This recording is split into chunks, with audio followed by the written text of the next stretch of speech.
ગુજરાત ગૃહ વિભાગ દ્વારા રાજ્યના પોલીસ તંત્રમાં મોટા વહીવટી ફેરફાર કરતા 37 આઈપીએસ અધિકારીઓને સામૂહિક બદલીના આદેશ જાહેર કરવામાં આવ્યા હતા, જેમાં અનેક મહત્વના હોદ્દા અપગ્રેડ અને ડાઉનગ્રેડ કરવામાં આવ્યા છે.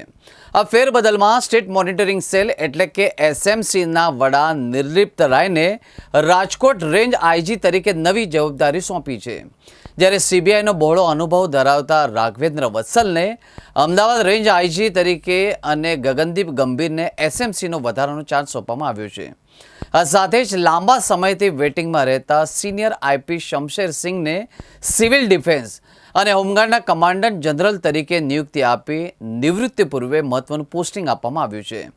અમદાવાદમાં પણ ઝોન 8ની નવી રચના સાથે ટ્રાફિક અને ક્રાઇમ વિભાગમાં મોટા ફેરફાર કરી રાજ્ય સરકારે સુરક્ષા વ્યવસ્થાને વધુ મજબૂત બનાવવાનો પ્રયાસ કર્યો છે.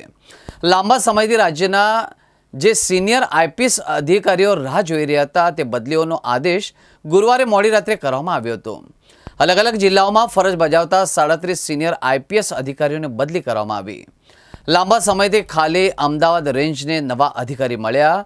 અમદાવાદ શહેરને એક નવો ઝોન મળ્યો છે. વધુમાં ગુજરાતમાં અત્યાર સુધીમાં 8 રેન્જ હતી, તેમાં વધુ એક રેન્જ ઉમેરવામાં આવી છે. અનેક પીએસઆઈ જેની રેડ બાદ સસ્પેન્ડ થયા એવા નિર્લિપ્ત રાયની એસએમસીમાંથી વિદાય છે. શમશેર સિંઘને નિવૃત્તિના 25 દિવસ પહેલાં જ પોસ્ટિંગ 2 મહિના રાહ જોઈ હતી. 2004 બેચના ગુજરાત કેડરના અનુભવી આઈપીએસ અધિકારી ગગનદીપ ગંભીર પોતાની કડક શિસ્ત અને નિષ્ઠાવાન વહીવટ માટે જાણીતા છે. તેમણે વડોદરામાં ડીસીપી તરીકે તથા આણંદ, વડોદરા રૂરલ, અમદાવાદ રૂરલ, રાજકોટમાં એસપી તરીકે નોંધપાત્ર સેવા આપી હતી, જેમાં નશામાં ધૂત અધિકારી વિરુદ્ધ કડક કાર્યવાહી જેવા કિસ્સાઓ તેમની શિસ્તપ્રિયતા દર્શાવે છે. હાઈ પ્રોફાઇલ કેસોની તપાસ માટે સીબીઆઈમાં ડેપ્યુટેશન પર રહ્યા બાદ 2024માં કેન્દ્રથી પરત ફરતા ગુજરાત સરકારે તેમની બહોળી અનુભવ શક્તિને ધ્યાનમાં લઈ ગાંધીનગર ખાતે આઈજીપી તરીકેની મહત્વની જવાબદારી સોંપી હતી.